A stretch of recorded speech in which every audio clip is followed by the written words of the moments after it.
Welcome to Money Control Weekly Wrap, where we give you lowdown of top stories from the week.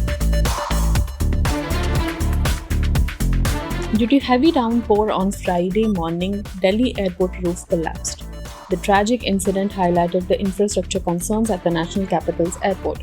Due to the incident, one person was killed and 8 others were injured when a portion of the roof at Terminal 1 collapsed onto cars, including taxis. And the rainstorm has caused widespread traffic chaos on both roads and in the air. But meanwhile, in Rajkot, Gujarat, due to heavy rainfall on Saturday, a canopy collapsed at the passenger pickup and drop-off area outside the airport area. This is the third incident that has occurred due to heavy rains across the country. President Murmu gave her first address in the Lok Sabha. In her first presidential address after the formation of the NDA government, President Draupadi Murmu spoke to the joint sitting of the parliament. She congratulated the newly elected MPs and praised the Election Commission for a successful conduct of the 2024 Lok Sabha elections. She also highlighted the government's achievements and stated that the upcoming budget would reflect a futuristic vision. Listen in. 2024 का ये चुनाव नीति, नियत, निष्ठा और निर्णयों पर विश्वास का चुनाव रहा है। मजबूत और निर्णायक सरकार में विश्वास, सुशासन, स्थिरता और निरंतरता में विश्वास, ईमानदारी और कड़ी मेहनत में विश्वास, सुरक्षा और समृद्धि में विश्वास, सरकार की गारंटी और डिलीवरी पर विश्वास, विकसित भारत के संकल्प में विश्वास।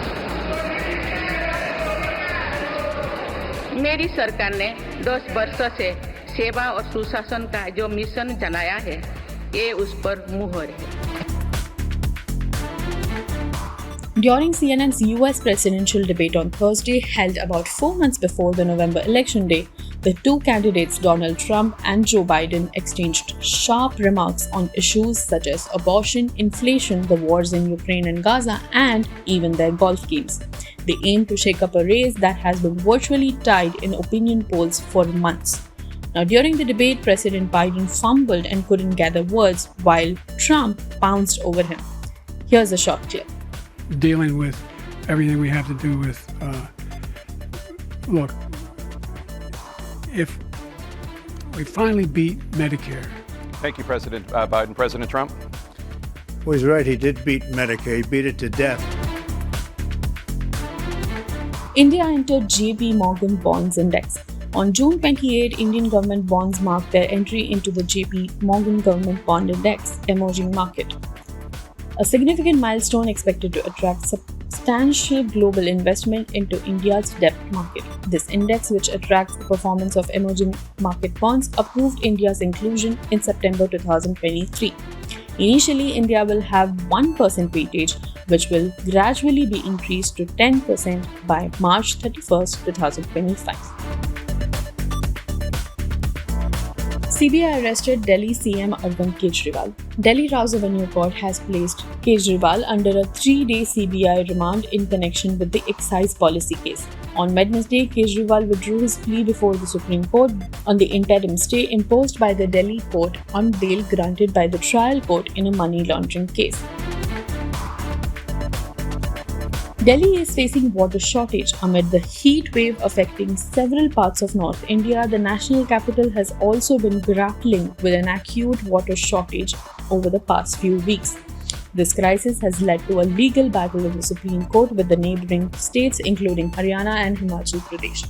The Aam Aadmi Party-led Delhi government has accused Haryana of blocking water supplies to Delhi and has demanded release of water. Delhi Water Minister Aditi was taken to the hospital after her 4-day hunger strike. However, it is expected that the arrival of monsoon in Delhi will ease the water shortage crisis. In Kenya, the protesters clashed over finance bill. Protesters took to the streets of Nairobi again on Thursday, clashing with the police in the central business district. President William Ruto's withdrawal of the controversial finance bill that included tax hikes. Although the number of participants was lower compared to Tuesday, tensions remained high. Protesters threatened to march on the State House, the official residence of President Ruto, which is located just 4 kilometers away. Dozens of protesters were arrested and some sustained gunshot wounds, including 1 million man march. Telecom companies Jio, Airtel and Vi hiked tariffs. On Thursday, Jio revised its tariffs and launched new unlimited plans to boost average revenue per user or ARPU. Following Jio's move, both Airtel and Vodafone Idea are expected to implement similar changes, having long advocated for tariff increases as essential for substantial growth. Vodafone Idea plans to raise mobile tariffs by 10% to 24%. This is in line with the recent adjustments made by Reliance Jio and Bharti Airtel.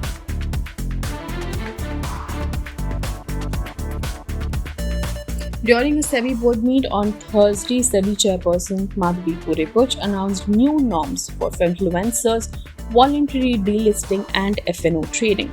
Listen in. We have jurisdiction over entities that we regulate. We don't have jurisdiction over entities that do not come and register with us and are not part of our ecosystem.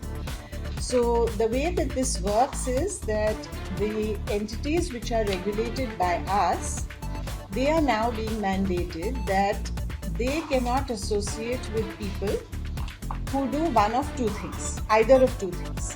One is if they are not registered investment advisors or research analysts and yet they are giving investment advice or research analysis, then that's a inappropriate activity. They're supposed to register with us. Since they are unregistered and they're still doing it, so they're breaking the law. And there are numerous elements of ease of doing business here. The first is that the fixed price process as an alternative to the reverse book building process will be permitted. Here the requirement is that the minimum price which has been determined as the floor price under the delisting regulations, over and above that a minimum of 15% premium will need to be offered if the promoter wishes to go for a fixed price process.